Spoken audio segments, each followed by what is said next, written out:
आप समझ सकते हैं 2019 से इनका स्टाइपेंड यानी जो मासिक भत्ता होता है, समझ लीजिए मोटा मोटी, वो नहीं बढ़ाया गया। 2019 से पिछले 7 सालों से ये सेम ही है।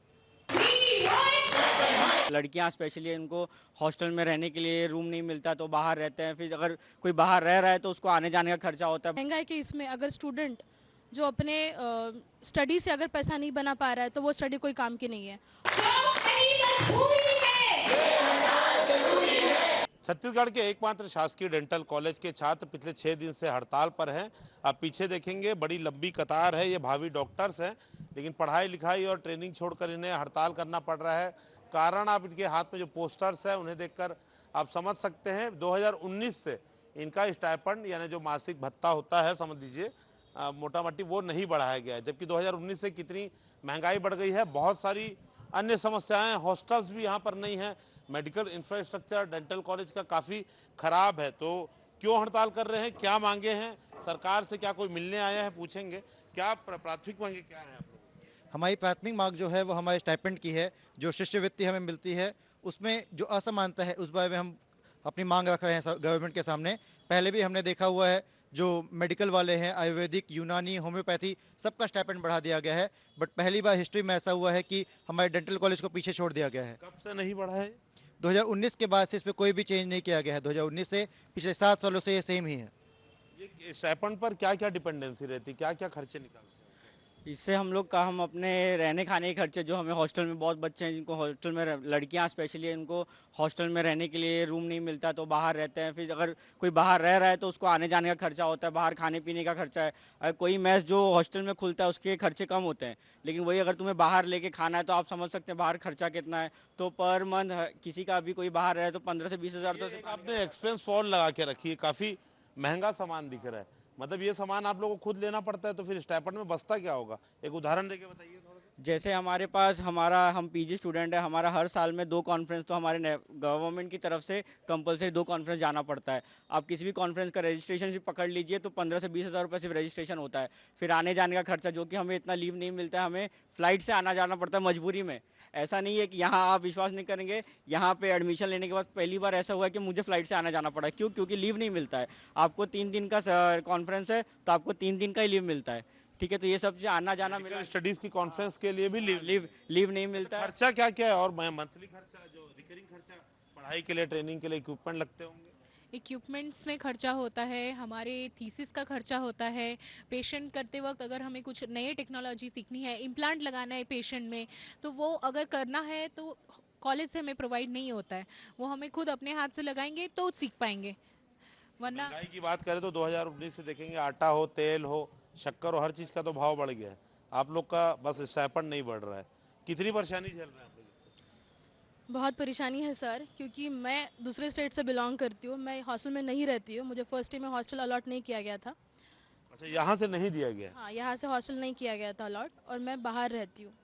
तो अगर मुझे 50,000 मुझे स्टाइपेंड मिलता है तो उसका 10 से 15,000 मेरा बाहर जाता है। और बाकी जो एक्सपेंसेस है, इंस्ट्रूमेंट्स है, कॉन्फ्रेंस रहता है, अगर पेशेंट कभी पे नहीं कर पाता तो हम उसके लिए हम स्टैंड लेते हैं। तो इसके चलते हम लोग का वैसा पैसा चले जाता है। और इस चलते महंगाई के इसमें अगर स्टूडेंट जो अपने स्टडी से अगर पैसा नहीं बना पा रहा है तो वो स्टडी कोई काम की नहीं है, वो एजुकेशन कोई काम का नहीं है। अगर मुझे वो अगर इकोनॉमिकली स्टैंड नहीं दे पाता है अगर मेरा एजुकेशन, तो वो किसी काम का एजुकेशन नहीं है। हॉस्टल्स को लेके क्या परेशानी है? हॉस्टल्स हमें सर प्रोवाइड नहीं किए जाते हैं। अगर पीजी हॉस्टल की बात करें तो हमें फोर्स किया जाता है कि हम यूजीज़ के साथ या फिर रूम शेयर करके लें।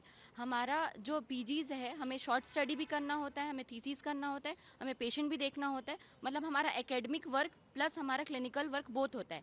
तो हमारा ऐसा होता है कि हमें वो हॉस्टल बिल्कुल प्रोवाइड नहीं किया जाता है।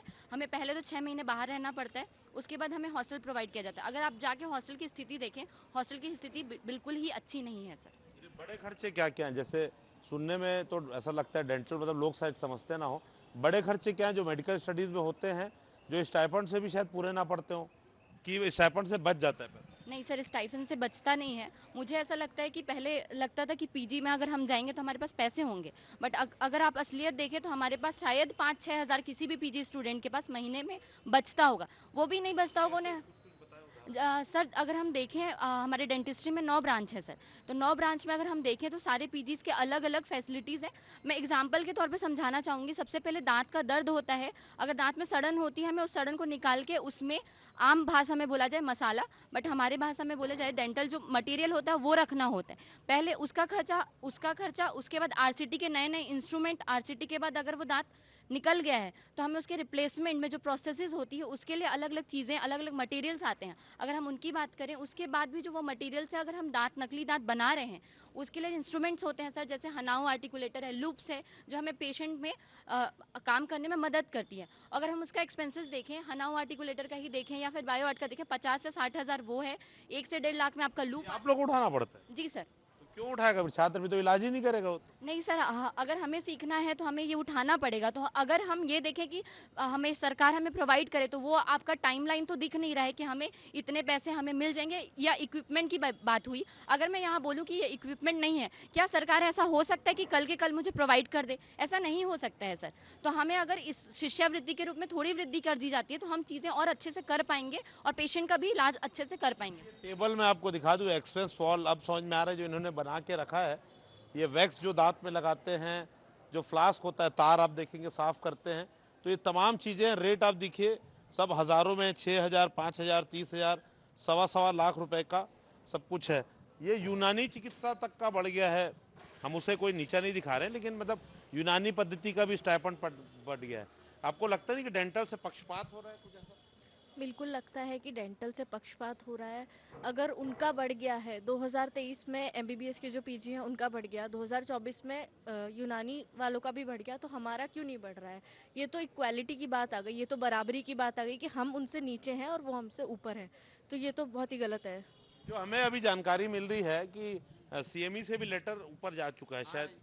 हमें पता चला है, हम जैसे मंत्रालय के चक्कर हर दूसरे तीसरे दिन लगा रहे हैं। हम मतलब आप समझिए 2.5 साल से हम मंत्रालय के चक्कर लगा रहे हैं कि हमारा फाइल जा रहा है कि नहीं जा रहा है। तो जैसे हमें पता चला है कि सीएमई से आगे हेल्थ डिपार्टमेंट में पहुंच चुका है, फाइनेंस डिपार्टमेंट में अटका हुआ है, तो वित्त में अटका। वित्त विभाग में अटका हुआ है। तो हम रिक्वेस्ट करेंगे माननीय वित्त मंत्री डॉक्टर ओपी चौधरी सर से कि हमारी सुनवाई की जाए। अच्छा, कमिश्नर आए थे, क्या बात हुई कमिश्नर से? कमिश्नर भी तो आए थे ना आपके CM? हाँ, सीएमई सर, कलेक्टर सर आए थे, तो उन्होंने हमसे बोला कि हम पूरा ये अप्रोच लगाएंगे, हम पूरी कोशिश करेंगे कि ये हो जाए, तुम लोग स्ट्राइक रोक दो।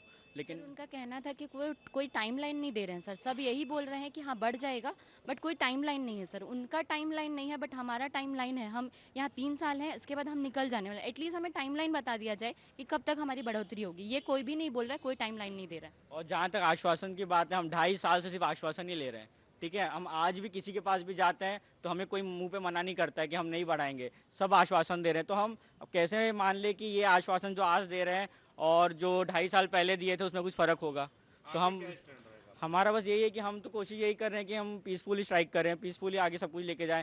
लेकिन अगर ये पीसफुल हमारा वर्क नहीं करेगा तो हम मजबूर हो जाएंगे कहीं ना कहीं कि कुछ कठोर कदम उठाना पड़े हमें। देखिए, जितनी मेडिकल स्टडीज़ है सभी का स्टाइपेंड बढ़ चुका है, सिवाय डेंटल के 2019 से नहीं बढ़ा है।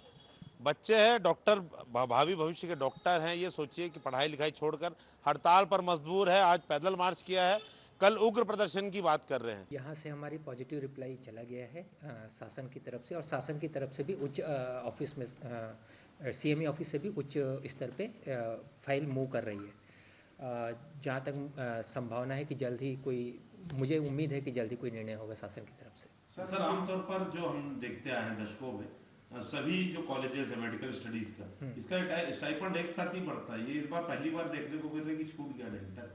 हाँ, थोड़ा सा शासन स्तर पे हमने इसके लिए प्रपोजल बना के भेज दिया है।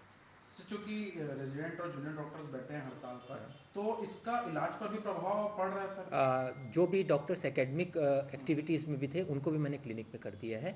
सारे डॉक्टर्स मिलके काम कर रहे हैं। मरीज की संख्या डेफिनेटली, क्योंकि मरीज की संख्या कम हो गई, लेकिन किसी का इलाज नहीं रुक रहा है। कोई भी मरीज बिना इलाज के नहीं जा रहा है। और कंसर्न था सिक्योरिटी को लेके कि हॉस्टल्स नहीं बने, उसके चक्कर में बाहर हमारे पास जनरली अभी की डेट में लगभग 80-20 का रेशियो हो गया। 80 बच्ची आ रही हैं, तो गर्ल्स हॉस्टल की कमी है। उसके लिए भी हमने ऊपर ये जो समस्या है ऊपर हमने अग्रेसित कर दी है। और सबको पता है कि हाँ, थोड़ी गर्ल्स हॉस्टल की समस्या तो है, निश्चित तौर पे है, लेकिन हम उसका प्रयास भी कर रहे हैं।